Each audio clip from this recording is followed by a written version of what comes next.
Good morning বন্ধুরা, welcome back to my channel Kohli world blog চ্যানেলে তোমাদের সকলকে অনেক অনেক স্বাগত আর ভালোবাসা জানিয়ে ব্লগটা শুরু করছি। আজ এখন ঘড়ির কাঁটায় বেজেছে সকাল 7:30। তো এখন আমি ঘুম থেকে দেরি করে উঠি, তো 7টা 7:30টার মধ্যে উঠি।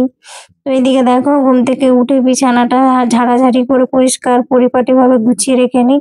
তো আসল কথা হচ্ছে এটাই যে ঘুম থেকে উঠে আগে বিছানাটা যেন ঠিকঠাক পরিপাটি ভাবে থাকে, তাহলেই মনটা শান্তি হয়, যে মনে হয় যে ঘরের অর্ধেক কাজ আমার হয়ে গেছে।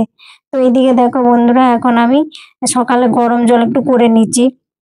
তো এই যে মিল্টনের বোতলটা দেখতে পাচ্ছ, এটা গরম জল রাখা হয়। এটা গরমকালে মানে ঠান্ডা জল দিলে ঠান্ডা থাকে, শীতকালে আবার গরম জল ধরে গরম থাকে। তো এটা মানে কি বোতল আমি জানি না, মানে গরমের সময় ঠান্ডা থাকবে জল আর শীতের সময় গরম থাকবে এইরকম। তো মিল্টনের বোতলটা 1 লিটার আমি জল গরম করে রাখলাম। কি বলতো, সারাদিনে এখন জল খাবে, তো ওখান থেকে জল গরম জল নিয়ে আর ঠান্ডা জল মিশিয়ে খাওয়া যাবে। তো মেয়ের এমনিতেই শরীর খারাপ, ওই জন্য বললাম সবসময়ের জন্য জল খাবে, ওর জন্য 1 লিটার আমি জল গরম করে রেখে দিলাম। আর এদিকে দেখো বন্ধুরা, সকালেই তো চা খেতেই হবে, চা না খেলে তো জানো তো কোনো কাজেই মন বসে না। তো মাঝে মাঝে দুধ চা খাচ্ছি।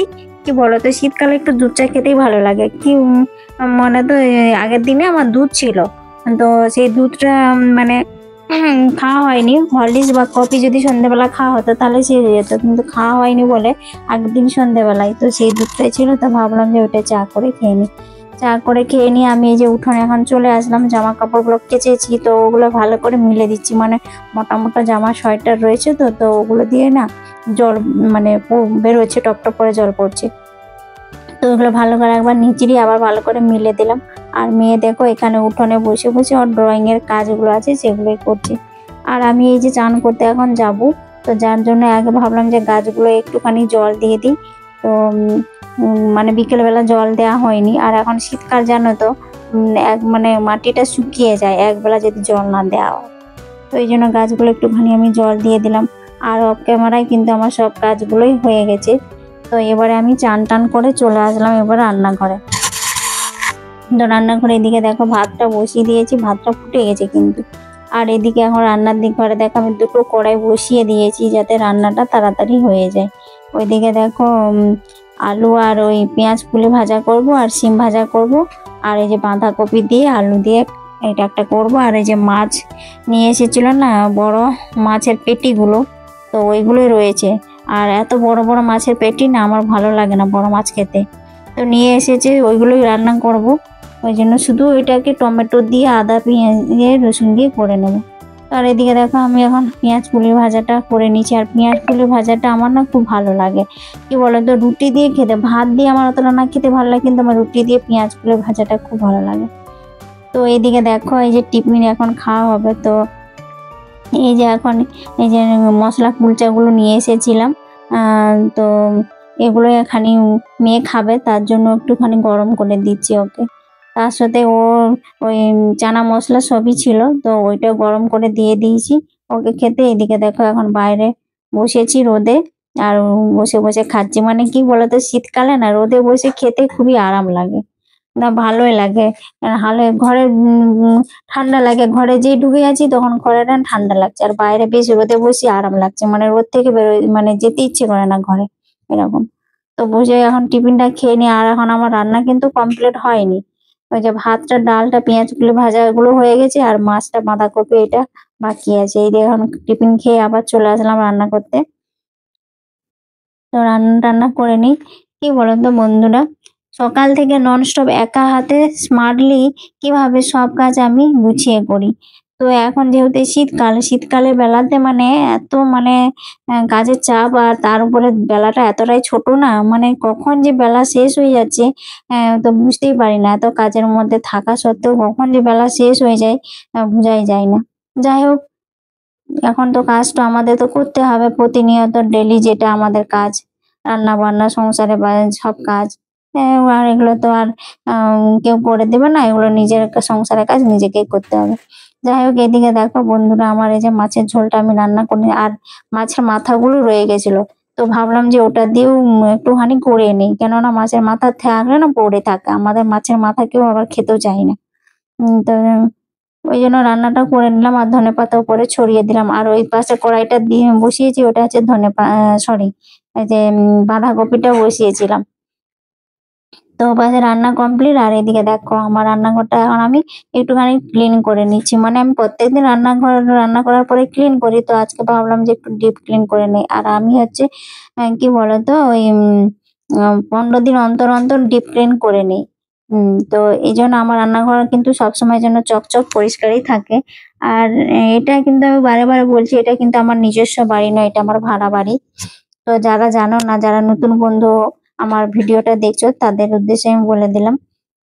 আর এই ভাড়া বাড়িটা এসে কিন্তু খুব অনেকটাই উপকার, যে রান্নাঘরে যে তেল চিটানি এই ব্যাপারটা হবে না। কেন বলতো, এই দেখো এই স্টাইল বসানো আছে, তো স্টাইল গুলো একটুখানি বেশ স্কচ ব্রাইট দিয়ে ভীম জেল দিয়ে বেশ ঘষে পরিষ্কার করে নিলে কি সুন্দর নতুনের মতো হয়ে যায়। তো আগে যখন আমি কোয়ার্টারে থাকতাম সেখানে তো স্টাইল বসানোর কোনো রান্নাঘরের সিস্টেম নাই।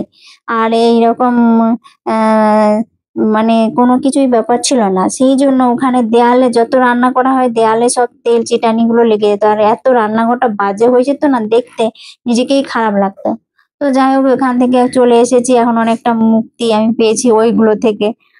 তো এইদিকে দেখো আমার রান্নাঘরটা পরিষ্কার পরিচ্ছন্ন করাও হয়ে গেল। আর তারপরে এবারে আমার আরো অনেক কাজ বাকি আছে। কি বলতো, গৃহিণীদের না কাজের শেষ নাই।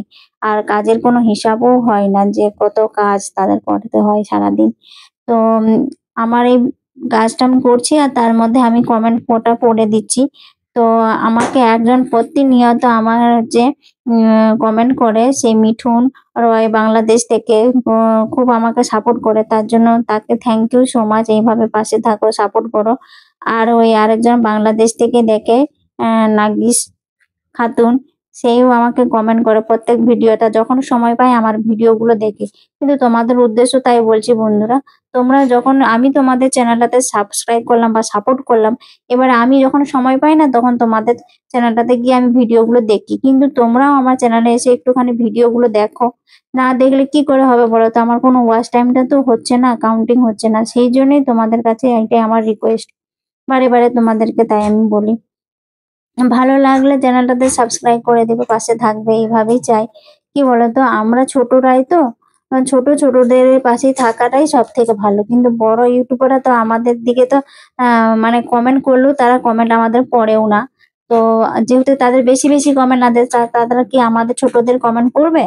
পড়ার তো সময় পাই না। আর আমাদের যেহেতু কি বলতো, ছোটরা আমাদের কমেন্ট জোর 20 থেকে 40 50টা জাস্ট কমেন্ট আছে, তার তো আর বেশি আর আসছে না। তো সেই জন্য তোমাদেরকে আমার এটাই রিকোয়েস্ট, তোমরা প্লিজ আমার চ্যানেলটাতে দেখার সাথে একটা লাইক করে কমেন্ট করবে ভালো লাগলে। আর নতুন বন্ধু হয়ে থাকলে চ্যানেলটাতে সাবস্ক্রাইব করে পাশে থাকবে।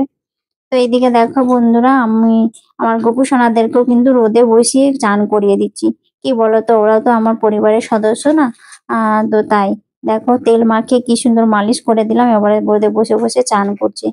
আর আমাদের কি বলতো, রোদে বসে চান করতে যেমন মজা লাগে, তো ওদেরও কিন্তু তাই। তো এদিকে কি সুন্দর দেখো, দুজনে বসে আছে আর চান করে দিচ্ছি। তো আমার গোপু ননী সোনাকে কেমন লাগছে তোমরা প্লিজ কমেন্ট করে অবশ্যই জানাবে। তারপরে চান হয়ে গেছে, এখানে এই যে ড্রেস পরিয়ে দিয়েছি, আর একটুখানি সাজুগুজু করিয়ে দিচ্ছি। তারপরে ঘরের ভেতরে নিয়ে গিয়ে একটু ওদেরকে মানে ভোগ দিয়ে দেবো। ভোগ বলতে আমি ফল টল বেশি দিই। তো আমি ওই ওদের জন্য আলাদা করে ভোগ বা রান্না করার সময় হয় না, কেন বলতো আমি একা হাতে তো তাই। তো ভিডিওটা আমি এখানেই শেষ করছি। ভালো লাগলে লাইক শেয়ার কমেন্ট এবং সাবস্ক্রাইব করে দিও। ততক্ষণ সবাই ভালো থাকো, সুস্থ থাকো, সাবধানে থাকো। দেখা হচ্ছে আবার একটা সুন্দর নতুন ব্লগে। সবাইকে টাটা, বাই।